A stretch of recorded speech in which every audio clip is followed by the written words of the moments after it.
At first, I want to thank God for the gift of life.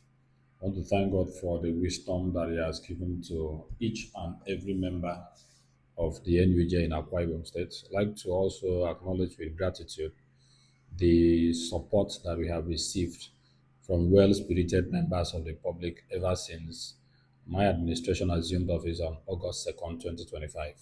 I'll also extend that same gratitude to past leaders of the union because it is the foundation in which they laid that we are leveraging on. And like we said in our campaign promises. We made our people to understand that one of the things that we are going to hold so dear to our heart will be the issue of welfare for members and the issue of capacity building.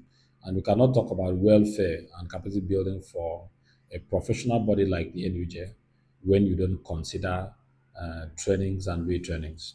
That is why I like to use the opportunity once more to thank the Committee for Ray Ekbu Prize in Investigative Journalism which collaborated with us in the Appointed Council of the NUJ towards ensuring that we organized a workshop on investigative journalism for our people. Yes, today's workshop is really an eye opener. An eye opener because it has put our people in perspective on different trends and modern trends that cover and borders on investigative journalism. We had very interesting sessions. We had very thought-provoking sessions, which was led by Mr. Ibanga Isene, who spoke on investigative reporting in the Akwa Ibom State environment.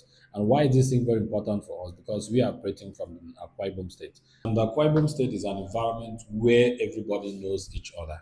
So if you are doing investigative journalism, investigative reporting in Akwa Ibom State, how do you engage what information you have so that nobody gets to suspect who gave you that information?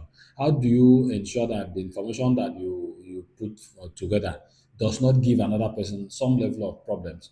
And then that Iban Internet took time to explain these things. It took time also to make journalists who participated in that event understand that despite the fact that Kwame said it's a community, we can carry on investigative reporting.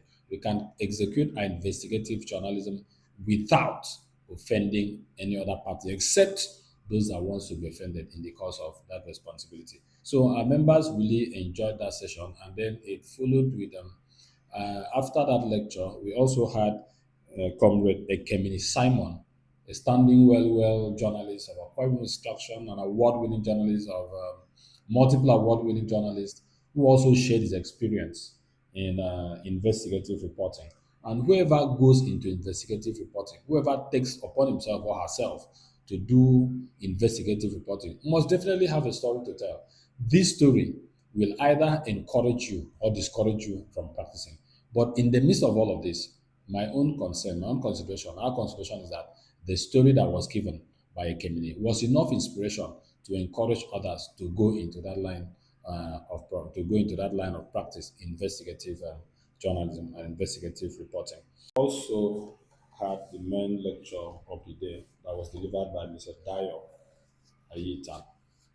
Mr. Dayo Ayitan is the Executive Director of International Center for Investigative Reporting, ICIR. It's located in Abuja. And he spoke extensively on how to plan a successful investigation. He made it very clear that a successful investigation is not the one that takes the longest time or the one that takes the shortest time, but the one that takes every component of news reporting, the five W's and H in the consideration, the one that takes the opinion of all the parties concerned in the investigation. And that does he explained again that while carrying out the investigation, do not be in a haste to impress. Do not also be in a haste to blackmail. Do not also be in a haste to deal on propaganda. We also talked extensively on how do you trust their sources of information while engaging in investigative journalism. And it took time to tell us and other participants that a subject matter of investigation should be subjected to all the layers of truth, accuracy, fairness, professionalism, and a feedback. By that, he explained again that for you to plan a successful investigation, you need time. You need to make friends, protect your sources, and then also engage the party that you are so investigating so that you also hear their own side of information that they want to give. And if an information leads to another information, ensure to do well to follow up those investigations. It was an interesting session, and everyone that attended that workshop left with a different kind of impression about investigative journalism. The lessons learned will remain forever indelible on the sands of time as we engage in our practice. And the main lecturer, Mr. Dayo, also made it very clear that investigation should not be left for investigative journalists alone. But as long as you are a journalist, you have a responsibility to investigate so that together we can build a strong society that is founded on truth and core values of respect for each other. We had an appearance also by Professor Inyuko of the Department of English, University of Rio, who challenged journalists on one particular thing, the art of storytelling. Professor Inyuko told participants that journalists must improve upon the art of storytelling so that any information they want to share to members of the public will be compelling, suspense filled, and interesting so that it takes the mind of the reader, it keeps the mind of the reader on that particular subject matter from start to finish. So that even if you are doing a story in series, a reader will always look forward to the next series of that information.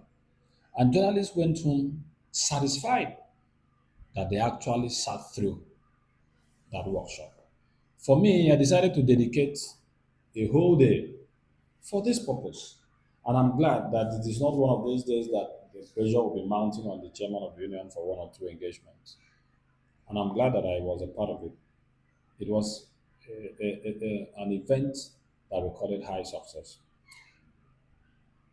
Comrade Isika Essien, a former national editor of former editor of National Concord newspaper, was also on hand to give his own insights into what we had today.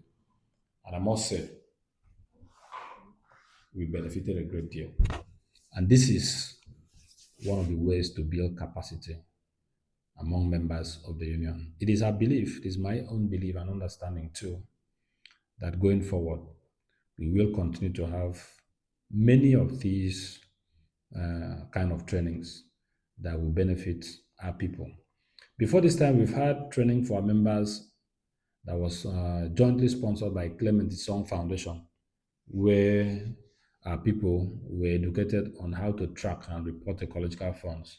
We also had training from Amnesty International, and they also had P1 training, also had an engagement with Policy Alert, and I think a few others. So far, not less than 100 members of the union have benefited from our trainings, and very many more are coming. So I want to thank every participant, thank members of the public, and thank the Auditorium Foundation, thank the Committee for Ray Book Prize in Investigative Journalism that partnered with us to pull through this workshop on investigative journalism. It is my trust again that other members of the public will oblige us the opportunity to partner with the union towards giving her members excellence in terms of capacity building. Thank you very much.